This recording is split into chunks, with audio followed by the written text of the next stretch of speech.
Salut, c'est Gary, j'espère que tu as la forme. Aujourd'hui, on se retrouve dans une nouvelle vidéo, une vidéo qui me tient particulièrement à cœur parce que je vais te parler des différences entre indépendant et salarié. Indépendant versus salarié, ce que personne ne dit au coach sportif. Et oui, on va voir ça dans cette vidéo, mais qu'est-ce qu'on va voir tout particulièrement? On va voir comment beaucoup de coachs restent enfermés dans la case et la mentalité salariée et comment faire pour je vous aide à passer au niveau supérieur pour justement débloquer tout ça et devenir un coach sportif indépendant, libre, rentable et surtout à succès. Donc reste jusqu'au bout de la vidéo, c'est hyper important. Pose un like pour me soutenir et on est parti! Le premier conseil que je vais te donner, c'est que ton vocabulaire façonne ta réalité. Donc il va falloir que tu changes ton vocabulaire pour pouvoir performer dans le coaching sportif et surtout en tant qu'indépendant, même au sens large du terme. Parce qu'un salarié, c'est quoi? Je suis payé à l'heure, je suis payé au mois et peu importe ce que je fais, je serai payé à la fin du mois. Donc pourquoi fournir X ou Y effort? Non. Donc c'est aussi simple que ça. Un mental de salarié, c'est ça. Ou avec des phrases, je dois attendre comme on voit des clients. Je dois faire mon planning, j'attends mon planning.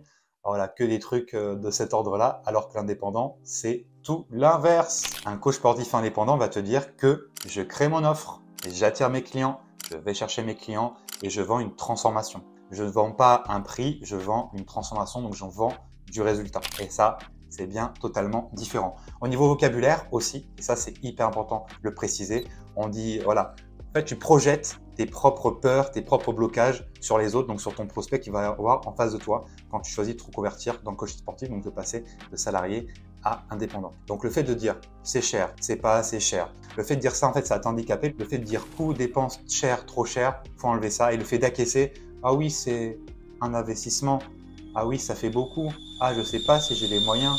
Non, tout ça déjà, c'est faux. Et si plusieurs personnes disent à chaque fois que tu as un bilan, c'est que c'est toi qui as donné cet argument-là pour que la personne fuit. Allez, viens! Mais viens!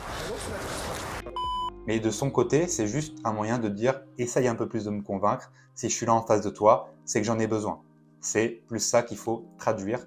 Et crois-moi, 8 ans d'expérience, 8 ans d'expérience derrière. Parce que si tu ne me connais pas, moi je suis Gary Babo et je suis coach sportif indépendant depuis 2018. Donc j'ai commencé à 22 ans. Donc pour te dire, je sais de quoi je parle et je sais ce que c'est de sortir de sa zone de confort pour aller dans un inconfort perpétuel et pour justement casser ses plafonds de verre. Et justement, quand tu passes de salarié indépendant, c'est bien une chose que tu dois faire, casser tes plafonds de verre, tes blocages et tes croyances limitantes. Et je suis là pour ça. Donc abonne-toi à la chaîne, ça permettra d'aller beaucoup plus loin, beaucoup plus vite, beaucoup plus rapide. En bref, pour finir ce conseil-là, il faut que tu arrêtes de parler comme un exécutant, voilà, comme un suiveur. Il faut que tu parles comme un entrepreneur, comme un leader. Il faut que tu deviennes et cette capacité à fédérer autour de toi, à être un leader en tout point, en toutes circonstances. Qu'est-ce qui va se passer quand le peu de clients que tu pourras avoir va dire « Oh, j'ai pas envie de faire ça ». Tu vas dire quoi? « Ok, on fait autre chose ». Non. Non, non, non, non. Ça c'est juste un test basique. Tu dis « Non, non, on fait ça, j'en ai rien à faire, on fait ça ». Bien sûr, tu es ton propre patron et c'est pour ça qu'on veut faire nos conversions. Donc, c'est hyper important de mettre ça dans la tête. En plus de ça, un salarié il va toujours avoir ce réflexe. Et je sais de quoi je parle parce que j'ai un groupe WhatsApp spécial des TEP au succès, les futurs coachs. D'ailleurs, si tu es en cours de passer tes CQP ou de passer tes tests d'exigence préalable avant de passer en CQP, bah, sache que j'ai un groupe spécial WhatsApp sur ça. Donc, c'est en commentaire que ça se passe. Rentre dans le groupe, ça pourrait t'aider fortement. On est plus de 40 aujourd'hui dans le groupe, donc c'est une bonne ambiance et c'est bien sympathique, donc ça peut toujours t'aider et te mettre en confiance. Donc n'hésite pas, ça se passe en dessous. Un salarié, il va parler de quoi? Il va parler de brut, de net. Donc déjà, brut et net, il y a entre 23 et 25% de différence entre le salaire brut et le salaire net quand tu es salarié. Et bien sache, quand tu es indépendant en micro-entreprise, commence en micro-entreprise, c'est la meilleure, c'est plus simple pour commencer. Pas de société, pas de déclaration contrôlée, micro-entreprise, c'est cadeau, c'est pour toi.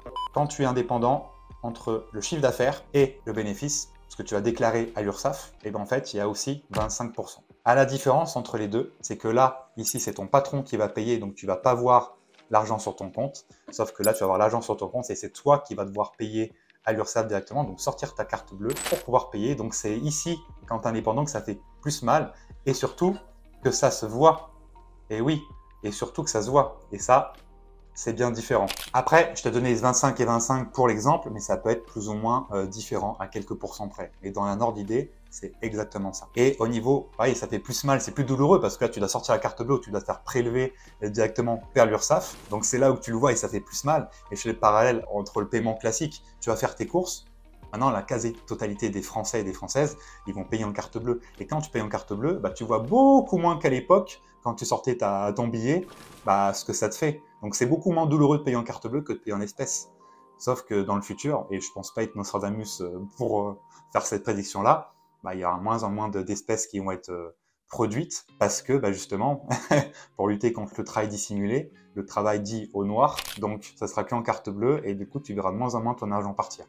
Et c'est ça qui fait que beaucoup de personnes sont en dette ou achètent des trucs de façon émotionnelle et totalement décorrélés de leur réalité, de ce qu'ils gagnent par mois. Donc c'est important aussi d'avoir cette réflexion-là. Et justement, quand tu es entrepreneur, tu réfléchis beaucoup plus loin et beaucoup plus vite. En fait, tu vois des opportunités là où les autres ne les voient pas, tout simplement. En fait, quand tu es entrepreneur, tu vois des opportunités là où les autres personnes lambda voient des contraintes. C'est aussi simple que ça. Moi, tu vois, quand je regarde quelqu'un, je vois des 0, des 1, je vois des opportunités et pas des contraintes. Par exemple, tu vois, il y a beaucoup de mes coachs qui n'ont pas voulu prendre de stagiaires en CQP, sachant que c'est 150 heures à 0 €, c'est gratuit. Ils n'ont pas voulu prendre parce que pour eux, bah, sûrement, bah, c'est une contrainte. Ah, mais je vais devoir faire ci, cela.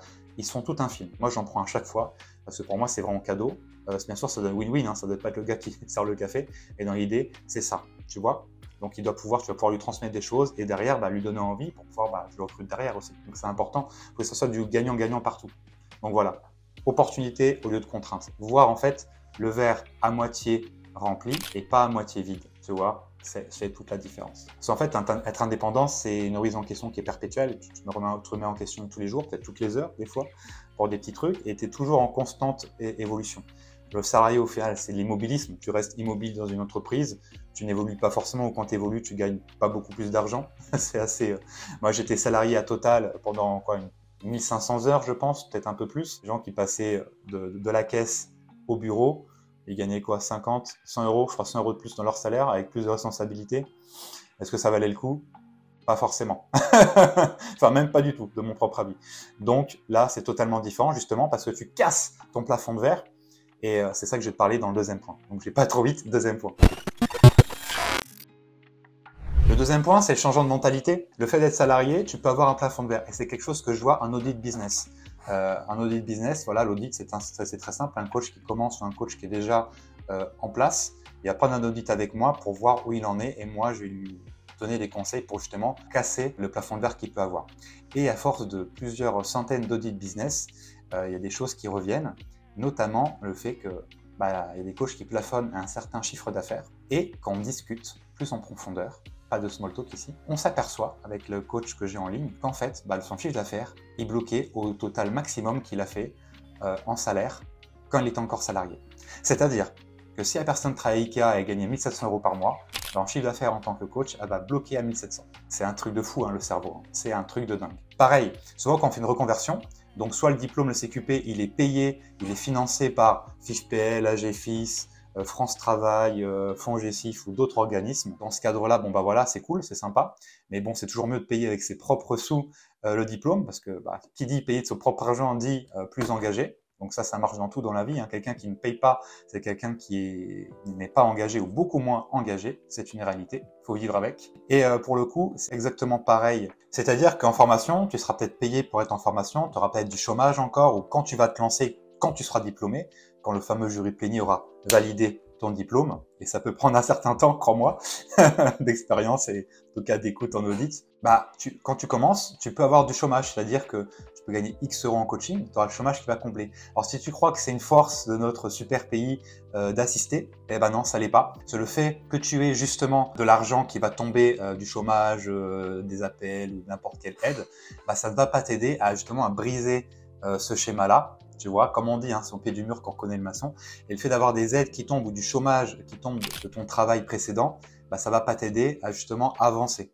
Donc des fois, il faut mieux ne pas l'avoir. Ce niveau mentalité, ça change beaucoup plus rapidement. Je vais prendre mon cas personnel. Quand j'ai commencé à Basic-Fit, j'avais 22 ans, j'avais travaillé à Total pendant pas mal d'heures, j'avais mis pas mal de côté. J'avais 5000 € exactement de côté, donc c'était la plus grande somme que j'ai épargnée de toute ma vie. C'était énorme, 5000 € à l'époque. Bah, ça a fondu comme neige au soleil. Et c'est qu'une fois que les 5000 étaient finis, que là j'ai dit, bon, on va peut-être faire différemment. Et c'est à partir de là que j'ai commencé à réussir dans le coaching. C'est un schéma qui s'est reproduit parce que c'est un schéma classique de français en fait.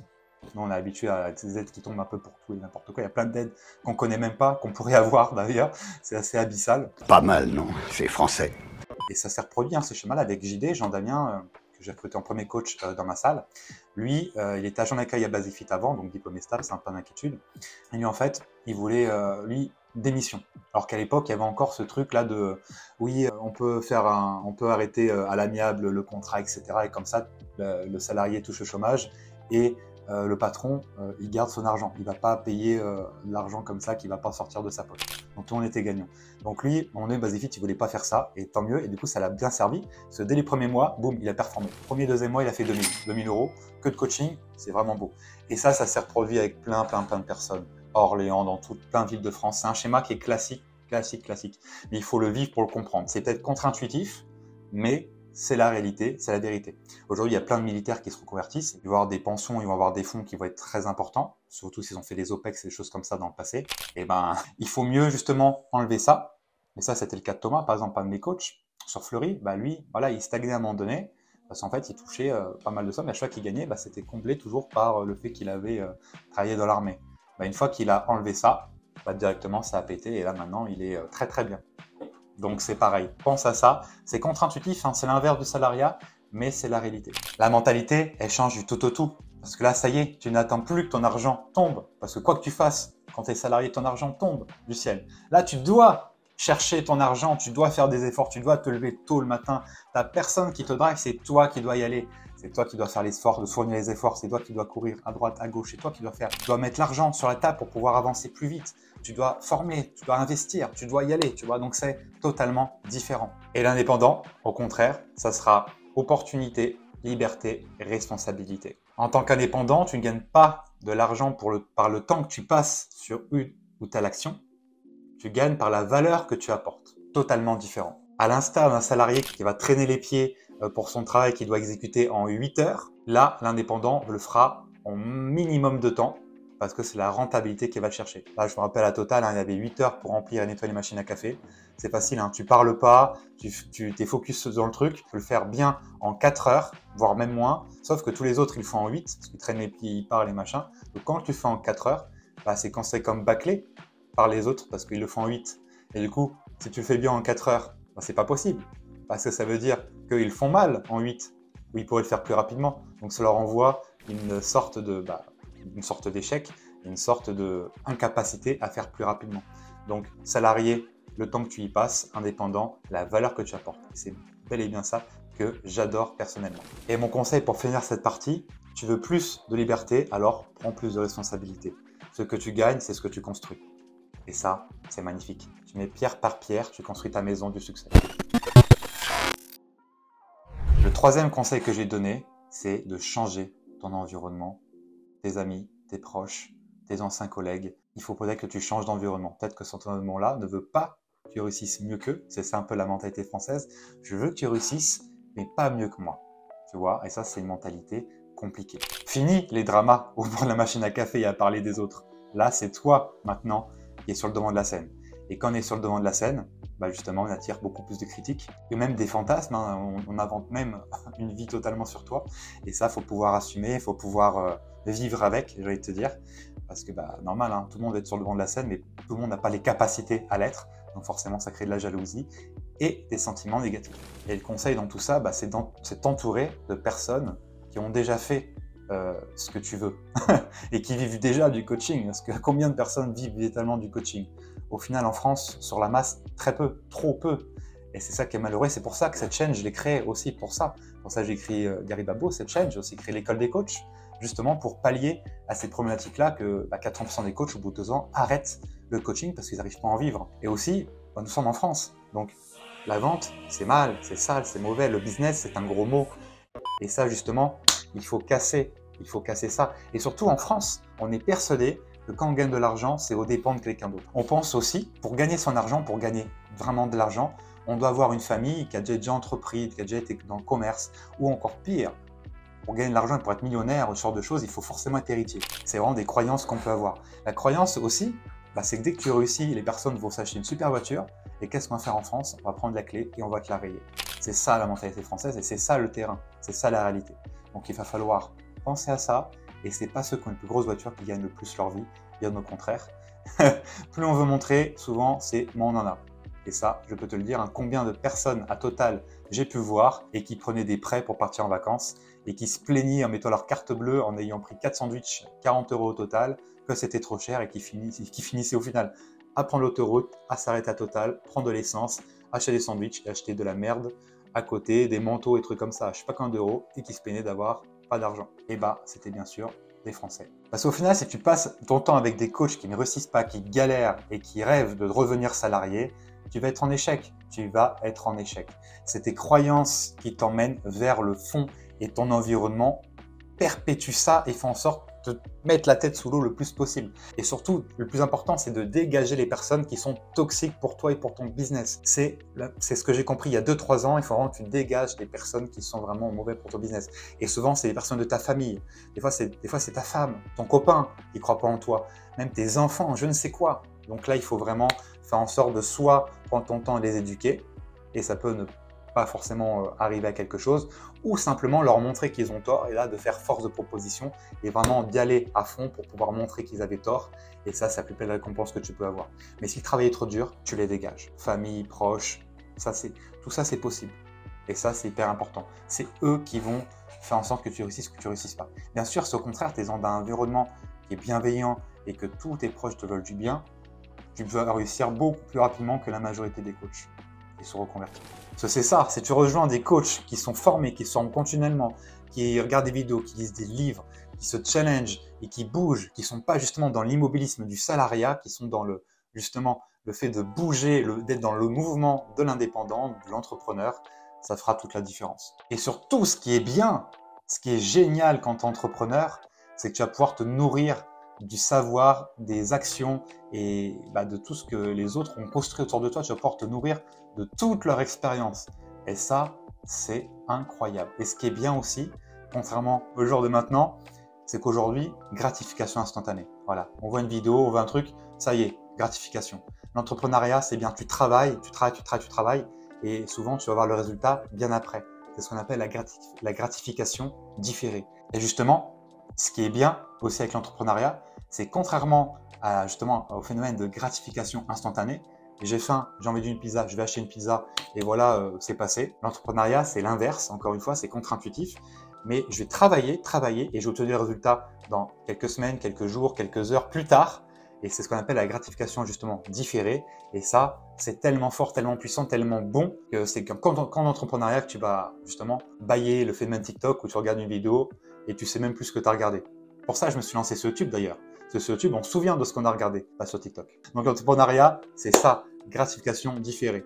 Tu auras la valeur et l'effort de ton résultat bien après l'avoir fourni. Au final, entre les deux, les différences concrètes, techniques, c'est quand tu es salarié, tu as un revenu plafonné. Ton planning, c'est pas toi qui le choisis. Tu as peu ou pas de clients, aussi simple que ça. Tu n'as pas de formation business pour améliorer tes compétences. Tu n'as pas, t'as pas de risque. Tu n'as aussi pas de levier malheureusement pour pouvoir faire mieux, faire plus, à part faire du bon travail. Et encore, ça ne suffit pas. Hein. Souvent, le copinage passe au-dessus et tu fais tout ce que tu veux que tu n'auras pas de promotion. Donc ça, c'est assez compliqué. Et surtout, ce qui est pas mal, au moins en salarié, c'est que tu n'as aucune fiscalité à gérer. Mais au moins, tu restes dans la rat race, tu ne prends pas de risques et tu attends la retraite paisiblement, qui n'existera, si tu as 30 ans comme moi, probablement plus, sachant que, de mon propre avis, la retraite, ce n'est simplement qu'une permis de Ponzi, qui est totalement légiférée par l'État et signe d'une époque totalement révolue. À l'époque où 4 personnes pouvaient cotiser pour une personne à la retraite, aujourd'hui c'est totalement inversé. Je crois qu'on a 1,5, 1,7 pour une personne. Donc ce super permis de Ponzi de la retraite n'existera plus, moi, quand j'aurai plus de 60 ans. Donc autant ne plus être salarié et vivre avec « non mais j'aurai la retraite ». Non, ça n'existera plus. Et ça, je pourrais en parler dans l'occasion d'une autre vidéo. Sans souci, je pourrais développer plus en profondeur ce sujet qui me passionne particulièrement. Et justement, quand tu es indépendant, bah, tu n'as pas plafond de verre, donc tu as un revenu qui peut être illimité. Là, c'est toi qui fais ton planning, tu travailles les jours que tu veux, tu travailles les week-ends ou pas si tu veux, tu travailles les heures que tu veux, les jours que tu veux, tu prends tes vacances quand tu veux, tu choisis avec qui tu travailles, tu as full liberté. Tu veux travailler week-end, tu travailles pas, enfin tu fais vraiment ce que tu veux. Néanmoins, tu dois être dans l'acquisition de clients en continu, tu dois pouvoir te former en marketing, en vente, surtout quand tu sors de CQP, en vente, en business, en comment vendre, voilà, tout ça, toute la capacité business qu'on n'apprend pas et qui n'est pas dans notre culture à la française. Donc tu dois forcément te former en ça quand tu deviens indépendant, encore plus dans le coaching. Généralement, quand tu te lances en micro-entreprise, donc c'est très facile à gérer, hein, c'est tes revenus d'entrée, tes revenus de sortie. Tu donnes l'argent à l'URSSAF tous les mois ou tous les trimestres. Entre nous, je te conseille tous les mois, comme ça tu prends l'habitude et tu n'oublies pas, c'est pas mal. C'est toujours mieux que d'avoir des majorations derrière parce que tu as oublié. Voilà. Et quand le risque il est assumé, je pense qu'il n'y a pas trop de soucis. Tu vois. Donc c'est ça vraiment les différences significatives entre salarié et indépendant. Et justement, c'est bien ce que j'ai compris pendant l'épisode très long du Covid, c'est que l'argent c'est bien, mais il y a une seule chose pour moi qui est hyper importante, c'est vraiment la liberté. Et le fait d'être entrepreneur, d'être coach sportif indépendant, j'ai une liberté que je n'aurais pu avoir nulle part ailleurs et surtout pas en étant salarié. Et c'est ça que je vise et c'est ça que je te souhaite, être libre, totalement libre de ton agenda, de l'argent que tu gagnes, de ce que tu fais, de ce que tu dis. Et ça, c'est vraiment topissime. Et pour justement, si tu veux être libre, il faut que tu sois prêt à apprendre, à vendre, à échouer et à recommencer. Ouais, ça, c'est hyper important et hyper puissant. Je te rappelle les 3 clés de la vidéo. Change de vocabulaire, change de mentalité, change d'environnement. Si tu fais ces 3 points-là, nul doute que tu réussiras sans problème. Voilà, la vidéo est terminée. Je ne sais pas du tout combien de temps elle a duré. J'espère qu'elle t'a plu en tout cas. Pense à like si ce n'est pas encore fait. Et surtout, si tu veux aller plus loin, je te propose un audit business ou un entretien de recrutement si tu veux rejoindre mon équipe de coachs sportifs ambitieux, de coachs sportifs indépendants sur Orléans ou sur tout le territoire national français avec grand plaisir. Donc ça se passe en description. Clique sur le lien qui correspond le mieux. C'est parti. Abonne-toi pour de prochaines vidéos aussi poignantes et aussi impactantes que celle-ci. Allez, ciao ciao!